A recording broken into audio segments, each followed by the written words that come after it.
حاجی قدرمنو قدرونکو دا وخت زه د وابډا چې کوم محکمه پیسکو چکدره آفس ته په هغې کې ولاړ یم او دلته کې چې کوم خلک شکایت کوي چې یاره دوی پیسې ویسي بینکونو ته بینکونو والا چې کوم اول په قطار کې ودرولي کله چې نمبر راشي د غنټې نه پس هم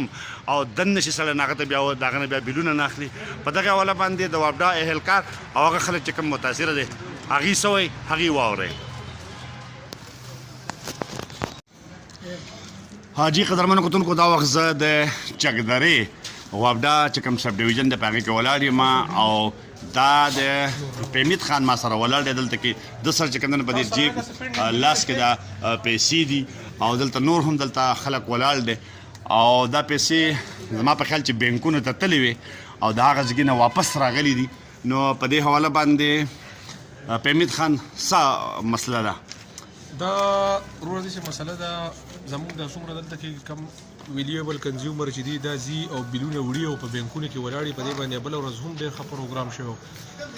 خو چونکې بینکونو والا پته نه لګي چې دا څه قسمه رویه ده چونکې د رولز مطابق خو به دوی د یوټیلیټي بیلز د جمع کولو پابند دي او دوی د هغې خپل فیس هم اخلي د دې کنزیومرانو نه. دا خلک بینکونو ته ځي او په مختلف هیلو بانو باندې چې کوم دی دوی ته ویلی کېږي چې یاره موږ ستاسو بیلونه نه جمع کوو. دا د موږ وس د خلکو نه دا پیسې واخیستې بینکونو ته زموږ نه یې مو وانخیستې هغه نشتل بینک ته هغه په دا باندې کوي زما سیستم خراب دی. دغسې هم دغسې ایچ بي ایل دی چې هغه د دې علاقې د خلکو نه د میاشتې د اربونو روپو د کروڑونو روپو کاروبار خپل بزنسز کوي خو دلته دا فیسیلیټیز هغوی نه ورکوي چې د هغوی یوټیلیټي بیل جمع کړي او په مختلف هیلو بانو باندې دا تقریبا پنځمه شپږمه میاشته دا خلک ذلیله کوي رسوا کوي. نو زموږ خو د دې ځای انتظامیې ته او د بازار صدر ته او د دې ټول د خلکو ته دا خواست دی چې مطلب دا دی یار د دې خلکو مخنیوی وشي ځکه چې دا خلک د دې ځای نه کروڑونه روپۍ د میاشتې وباسي بزنسونه کوي هر څه یې پیچلیږي خو عوام له د قانون مطابق چې کوم فیسیلیټیز دی هغه دوی نه ورکوي. نو مونږ خو به یې واخلو مونږ به یې لاړ شو مونږ به یې هغوی له وړو خو دا چونکې نه اخلي د دې ټایمونه تېرېږي په خلکو باندې جرمانې راځي لهذا چې په دې باندې فوراً لکه خاص کر په تحصیل دینځی کې چې دا کم چل دوی شروع کړی دی چې دې خلاف کاروایي وشي او د دوی نه دا تپوس وشي چې یاره دا ولې دوی نه اخلي دا ولې دې خلکو ته دوی دا فیسیلیټیز نه ورکوي. پیمید خان خپله خبره وکړه دلته نور هم یو بل ملګری د هغې خپل بیلونه نیولي جي. طاهر صاحب ستاسو ډېر ډېره مننه. زه جي دا بیل مې راوړی او په نیشنل بینک کې مې جمع کړو بیا راپسې دوباره راغی بیا مې دوباره د وابډا اپس ته راوړو هغو بیا بل بیل لاله جوړ کړو هغې کم کړو بیا دا دی بس بیا راغلم چې جرمانه هغه په کم ډاټ فیس پسې هغه راغلی و دا هم لکه مطلب دا چې د بینکونو د وجې نه چې پر وخت هغې مطلب دا دی چې کسټمر نه بینک نه اخلي بیا په خلکو بس جرمانې راځي. او جي او دغه شان چې کوم دی نو جي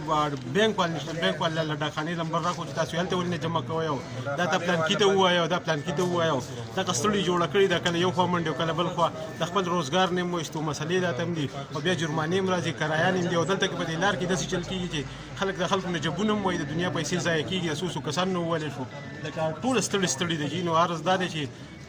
سرکار ته او بیا دغه محکمو ته چې باید دا سیستم ټیک کړي په بینکونو کې بیلونه داخلېږي عوامو ته یا زموږ د خلکو ته چې کوم دی نو اسانتیا جوړه شي بینکونه ډېر ډېر لپاره او بالکل مهرباني.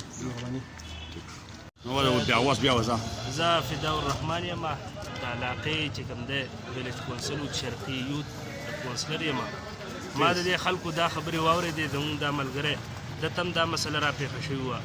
او زه خو دوی ته دا یو وارننګ په طور وارننګ ویم چې دا مسله تاسو حل کړئ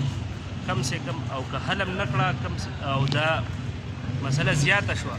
عوامو ته تکلیف و نو مونږ ګوره بیا پر وروڼو هم راوتی شو مونږ هره خبره کولی شو. بسم الله الرحمن الرحیم. د ملګرو خو ټولو د عوامو چې کوم مسلې وې د بینک بیلونه داخلول هغه به دوباره بیا راتلل په بل بیل کې راتلل دغه مسلې خو په خپل ځي خو نن چونکې په توبېله کې فالټ دی د هغه ځینې بجلي بنده ده نو په تقریبا په ټولو صوبه کې دا دغه بنده ده دا بجلي بنده ده. نو آیا زما د حکومتونو نه د وابډا نه دا سوال دی چې تاسو په موږ پسې دا سرچارج بیلونه راولئ دا سرچارج راپسې راولئ ټکسونه راپسې فضول راولئ دا فیول دا ټکسونه راولئ زمونږ بجلي که د هغه ځای نه وه نو نن به وه زمونږ بجلي خو چونکې زمونږ بجلي صرف او صرف د دغې زمونږ د ډیمونو نه ده نو خداره زمونږ د عوامو نه